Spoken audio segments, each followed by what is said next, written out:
Bonjour à tous et bienvenue à l'INSA Lyon pour cette étape lyonnaise du Deep Tech Tour. Alors, on était à Nice, on était à Bordeaux, à Clermont-Ferrand pour ceux qui l'ont suivi, qui font le Tour de France avec nous et avec BPI France pour ce Deep Tech Tour. Alors aujourd'hui, il va y avoir un programme très riche. Je suis avec un petit peu de public aujourd'hui, c'est ce qui est super. La jauge du Covid nous empêche malheureusement d'en avoir beaucoup plus. Vous êtes en ligne, vous êtes chez vous. Vous allez pouvoir suivre toute une journée avec des témoignages, 4, avec des workshops, 3, 4, avec des tables rondes qui vont vous présenter tout l'écosystème lyonnais et de manière un peu plus large, tout l'écosystème Deep Tech pour toute cette journée-là. Ça commence tout de suite, ça finit vers 17h30. Je ne me suis pas présenté, je m'appelle Laurent Simon, je suis journaliste, je suis cofondateur de The Meta News. The Meta News, c'est le journal des chercheurs, le premier et le seul à ce jour. Voilà, lisez-nous, il paraît que ça ne fait pas de mal. Je termine la page de pub en disant qu'on a un podcast sur la Deep Tech qui s'appelle Le Déclic Deep Tech. Vous pouvez écouter sur tous vos plateformes d'écoute, Apple, Deezer, Spotify.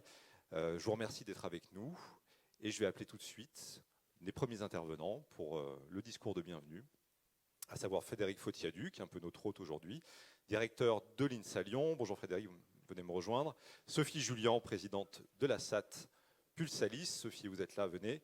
Et Pascal Ribon, directrice Deep Tech de BPI France, qui ne vous est pas inconnue puisqu'elle était aussi sur les précédentes dates. Bonjour à vous, installez-vous où vous voulez. Vous pouvez choisir bleu ou jaune. Et n'oubliez pas vos micros.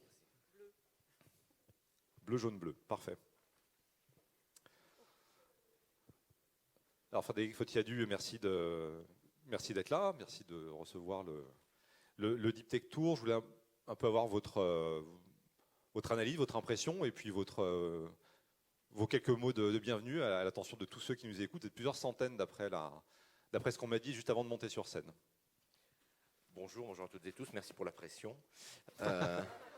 On est absolument ravis de vous accueillir à l'INSA Lyon, dans cette rotonde.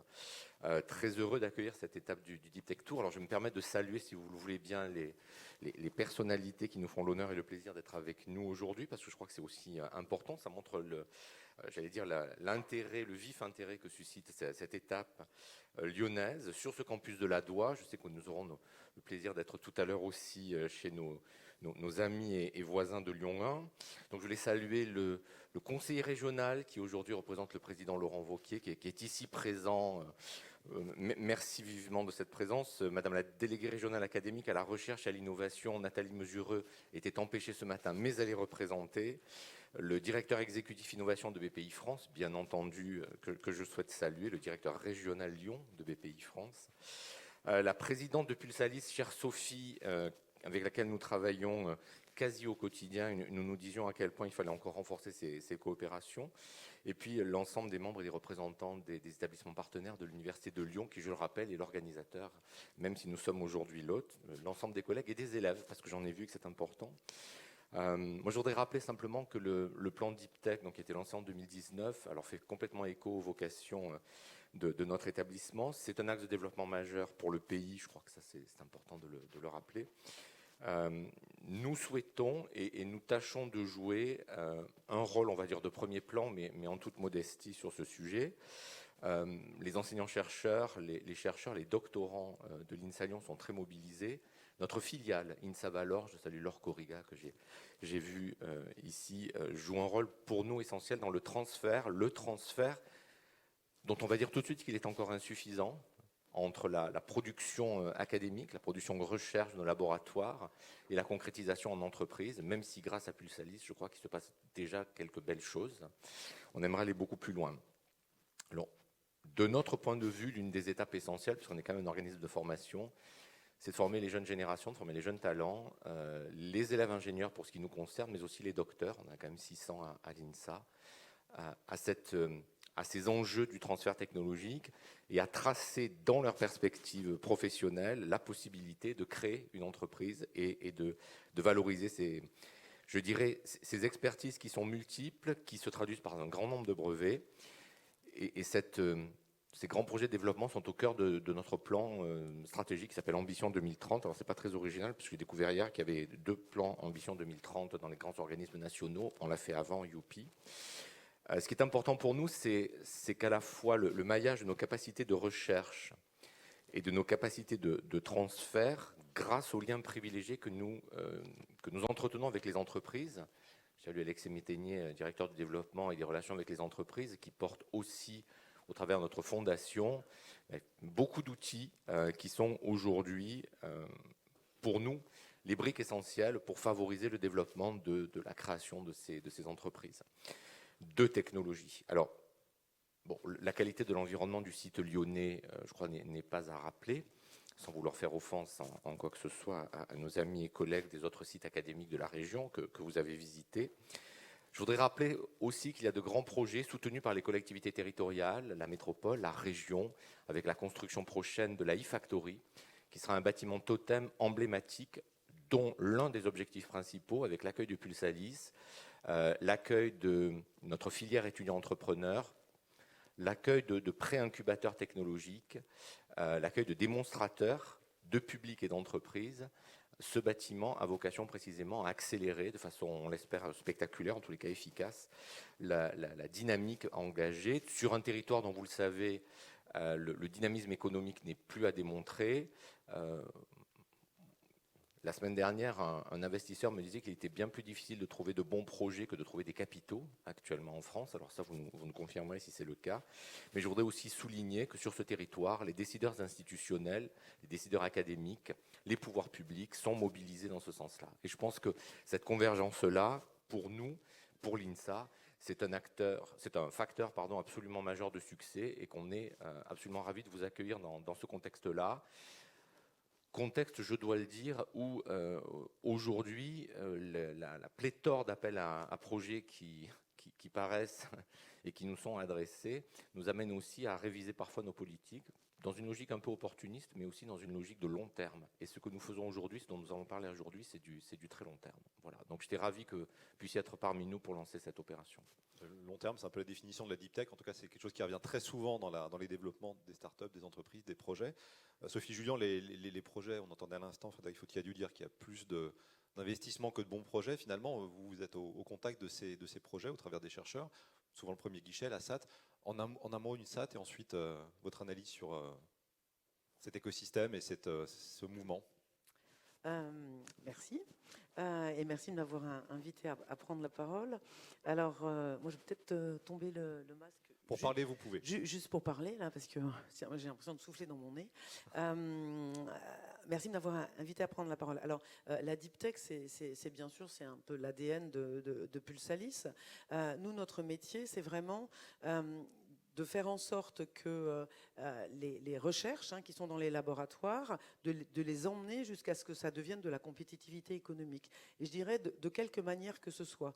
Et j'ai bien dit les recherches, les travaux de recherche, donc la production des laboratoires et la compétitivité économique. Parce qu'on parle de transfert, c'est un des moyens, mais il y a plein d'autres moyens pour faire cette passerelle entre la recherche et l'économie. Donc, j'ai dit c'est l'ADN de Pulsalis. Depuis la création de Pulsalis en début 2014, on a accompagné la création de plus d'une centaine de startups. Ces startups, on l'a dit, il y a des capitaux, il y a des investissements en ce moment. Elles ont levé plus d'une centaine de millions d'euros. Aujourd'hui, la semaine dernière, il y avait encore une de nos premières startups qui a levé 10 millions d'euros. Enfin, on voit que c'est une dynamique qui marche très très bien. Et donc, on est très heureux d'être là à ce Deep Tech Tour. Donc, j'ai fait partie du comité d'organisation de cet événement, donc avec INSA Valor, qui a fait un énorme travail, et BPI. Et finalement, ce que je voudrais peut-être mentionner, c'est quel est notre objectif dans ce Deep Tech Tour. Pourquoi on le fait? Peut-être que Pascal reviendra là-dessus. On le fait aussi parce qu'on a besoin d'avoir des talents. On est à la recherche de talents et ils sont multiples, ils existent. C'est juste que moi, ce que je voudrais, c'est qu'ils viennent pousser la porte de Pulsalis. Elle est ouverte, il n'y a même pas à la pousser, je devrais dire. Il faut qu'ils rentrent. Et donc, l'objectif, c'était vraiment que un doctorant, un docteur, un chercheur, mais aussi un personnel de recherche et aussi un personnel soignant, puisqu'on a un partenariat avec les HCL, se disent tiens, j'ai une idée. Je trouve que ça fait bien le lien avec ce que, à la fois ma pratique et des innovations qui sont dans les laboratoires, je vais venir en discuter avec Pulsalis. Et nous, notre métier, c'est de rendre ça possible. Et on ne le fait pas tout seul, bien sûr. Et je voudrais là souligner aussi quelque chose qui me paraît très important sur le site, c'est la solidarité qu'il y a entre tous les acteurs de l'innovation du site sur Lyon-Saint-Étienne. Tous les 15 jours, l'ensemble des opérationnels se réunissent pour réfléchir ensemble sur les projets qui ont été soumis, qui sont rentrés dans Pulsalis ou ailleurs, pour dire, bon, sur ce projet, comment on fait l'ingénierie administrative? Parce qu'on parle quelquefois du millefeuille de la recherche, etc. Mais nous, notre métier, c'est de faire en sorte que ça soit simple pour le monde économique, quand il regarde la recherche, mais que ça soit simple aussi pour les chercheurs, les doctorants, pour les personnels de recherche, de se dire, ben, j'ai une idée, qui est-ce qui va m'aider? C'est tellement compliqué, c'est tellement complexe. Ben, nous, on est là pour faire ça, et on le fait avec l'ensemble des établissements. Et ça, c'est magique, c'est une spécificité du site, et je voulais le souligner, je voulais le dire, je pense que c'est important. Et c'est vrai que c'est complexe, quelquefois, et je terminerai par là avec une petite métaphore, quelquefois, ce qui nous arrive, c'est un pullover à moitié tricoté avec 3 manches et 2 cols. Et on se dit, bon sang, qu'est-ce qu'on va faire de ça? Eh bien, nous, notre métier, c'est de le détricoter tous ensemble, sans casser le fil. Et à un moment donné, ça peut être de faire une paire de chaussettes confortables et jolies, mais aussi une belle cape de lumière. Et c'est pour ça qu'il faut que vous veniez pousser la porte de Pulsalis. Et c'est tout l'objet de ce Deep Tech Tour. Ça s'appelle une métaphore filée. Lyon, c'est aussi le textile. Voilà. De fait. Merci Sophie Julien. Alors Pascal Ribon, tout ça, ça commence en 2019 avec un grand plan Deep Tech, avec un objectif 500 start-up. C'est un peu la concrétisation de tout ça aujourd'hui pour BPI France. Tout à fait. D'abord, merci. Merci à l'INSA de nous héberger aujourd'hui et au nom de l'ensemble de l'Université de Lyon, parce qu'effectivement, ce campus lyonnais, là où on est posé aujourd'hui, est un campus très, très riche de ces universités, de ces établissements, de ces organismes de recherche. Et puis, merci. Le comité d'organisation a été large, mais je crois qu'effectivement, Sophie, Pulsalis et puis INSA Valor étaient largement à la manœuvre. Et voilà, donc bravo pour avoir, vous êtes mobilisés et je crois qu'on a une belle journée aujourd'hui avec beaucoup d'échanges. Alors effectivement, on est reparti pour un deuxième Deep Tech Tour. C'est la 4e date aujourd'hui. On était déjà dans la région Auvergne-Rhône-Alpes en début de semaine puisqu'on était à Clermont-Ferrand. Et le plan Deep Tech qu'on porte depuis 2019, c'est une volonté d'investissement massif de la part de l'État, plusieurs milliards. Et puis là, les plans qui ont été annoncés ces derniers temps, que ce soit France Relance, France 2030, rajoutent encore énormément de moyens autour de cette ambition. L'ambition, finalement, de s'appuyer sur les talents qui sont dans les laboratoires, mais aussi les talents entrepreneuriaux, et d'aller chercher les technologies, la science qui est présente, pour créer les produits, les process, les procédés, puisqu'on est dans le monde de la chimie aussi, dont on a besoin aujourd'hui pour un développement plus durable, pour une santé plus qualitative, pour des écosystèmes qui restent plus diversifiés. Voilà. Et donc, toute cette dynamique-là, on est nombreux à la porter, on la porte ensemble, en fait, nous, donc BPI France, qui accompagnons, qui portons le plan et accompagnons le mouvement, on mobilise beaucoup de moyens pour les entreprises et on en reparlera dans la journée et vous verrez qu'il n'y a plus de problèmes financiers pour développer son entreprise. On va terminer l'année, alors il y a les moyens publics qu'on mobilise, mais il y a aussi beaucoup de moyens privés. Là, on va terminer l'année en termes de levée de fonds à 2 milliards. Donc et on voit qu'il y a une très très forte croissance. Donc effectivement, quand il y a un beau projet, aujourd'hui, il y a de l'argent public, il y a de l'argent privé. Et donc nous, on mobilise beaucoup de moyens, beaucoup aussi de dispositifs d'accompagnement.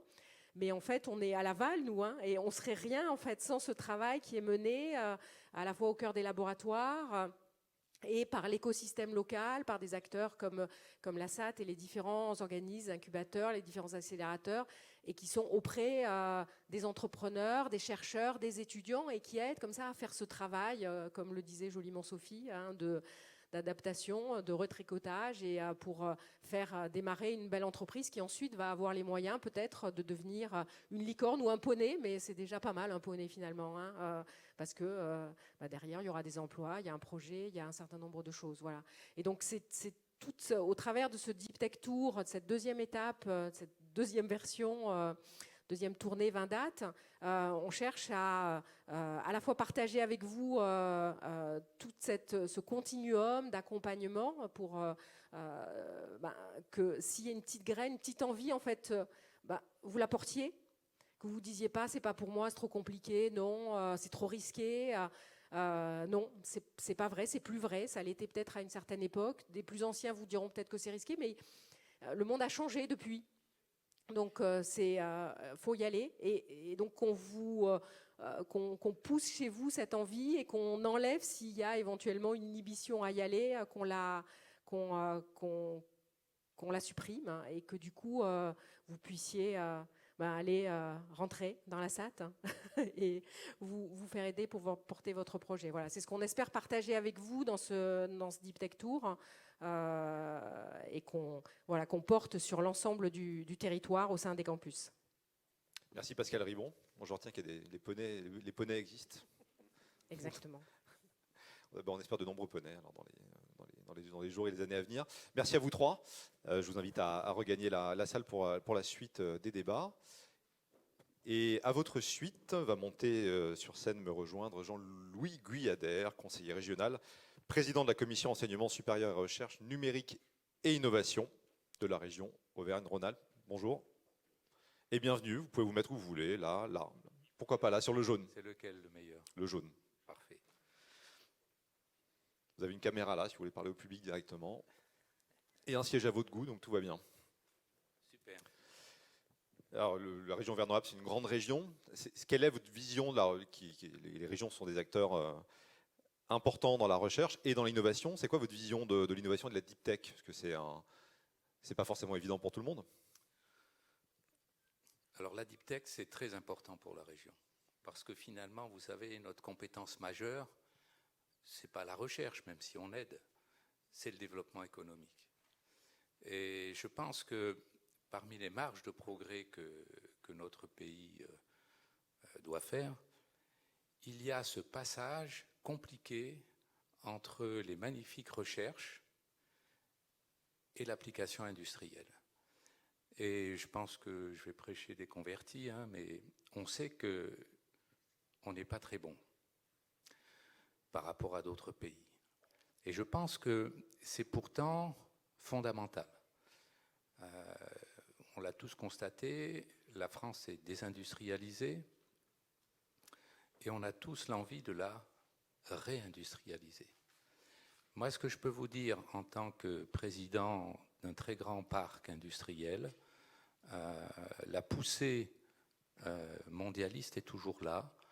Les entreprises de logistique veulent pousser les murs, s'agrandir, parce qu'on a de plus en plus de produits importés. Donc c'est un défi immense. Et autant je pense qu'il sera extrêmement difficile de relocaliser, compte tenu des coûts, notamment salariaux, un certain nombre d'industries qui sont faites dans des pays où les coûts salariaux sont bien plus faibles, autant la véritable réindustrialisation, c'est toutes ces entreprises potentielles qui ont des développements absolument extraordinaires, il faut qu'ils les fassent chez nous. Et c'est ça, pour moi, l'importance de la deep tech. Dans ma vie passée, j'ai été étudiant à l'INSA. Je salue tous les étudiants qui sont là. Ils peuvent voir comment finit un INSAlien qui a mal tourné sur la fin et qui finit par être politicien. Non, ce que je veux dire, tout le monde a dit INSA. Mais est-ce que vous vous rappelez ce que veut dire INSA? Institut national des sciences appliquées. Et je crois que être ici aujourd'hui, c'est tout un symbole. Parce que depuis sa création, l'INSA a revendiqué les sciences appliquées. Et derrière les appliquées, il y a les applications. Et puis je vais vous faire part aussi d'une petite expérience dans ma vie d'universitaire et de directeur de laboratoire de recherche. À un moment donné, j'étais président de l'instance qui permet de promouvoir les chercheurs et d'habiliter les futurs chercheurs. Voilà. Le Conseil national des universités.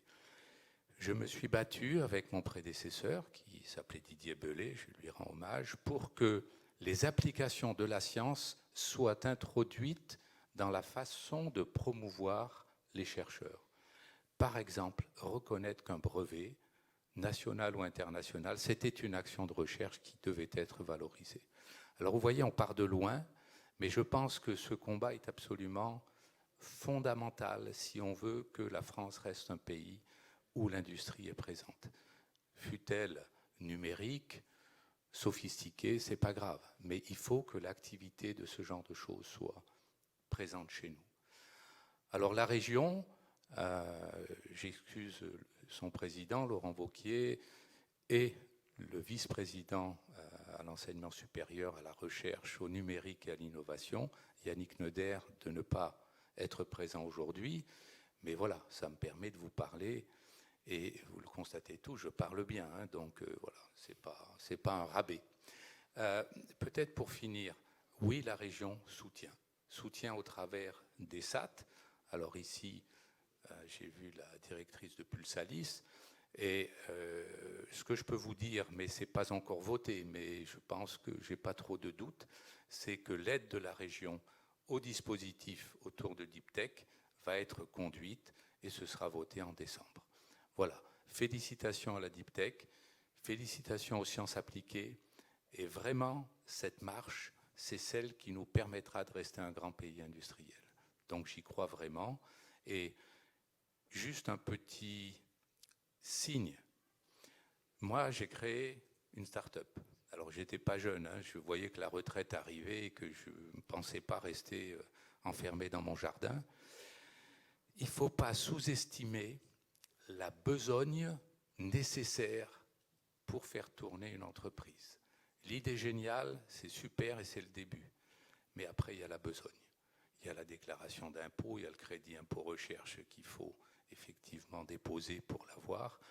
Et donc, c'est en ce sens que Pulsalis, qui est ici présente, où toutes les SAT sont importantes, c'est qu'un chercheur qui se lance dans cette aventure, au bout d'un moment, il a un coup de blues parce qu'il voit qu'il y a tout un tas de choses à faire, pas forcément très intéressantes, et pourtant, il faut les faire. Donc, il faut être préparé, et je crois qu'avec un petit peu d'énergie, un petit peu de ténacité bretonne, s'il a la chance comme moi d'être breton, on y arrive.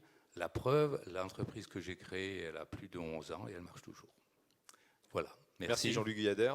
Sans talent, sans travail, un talent n'est qu'une sale manie. Voilà, donc faut travailler. Et je retiens ce que vous dites à propos de l'innovation des brevets. Il faut effectivement que les chercheurs, il n'y a pas que la publie dans la vie, il y a aussi l'innovation, il y a aussi le dialogue avec la société. Là, je prêche pour d'autres chapelles, mais voilà, merci à vous.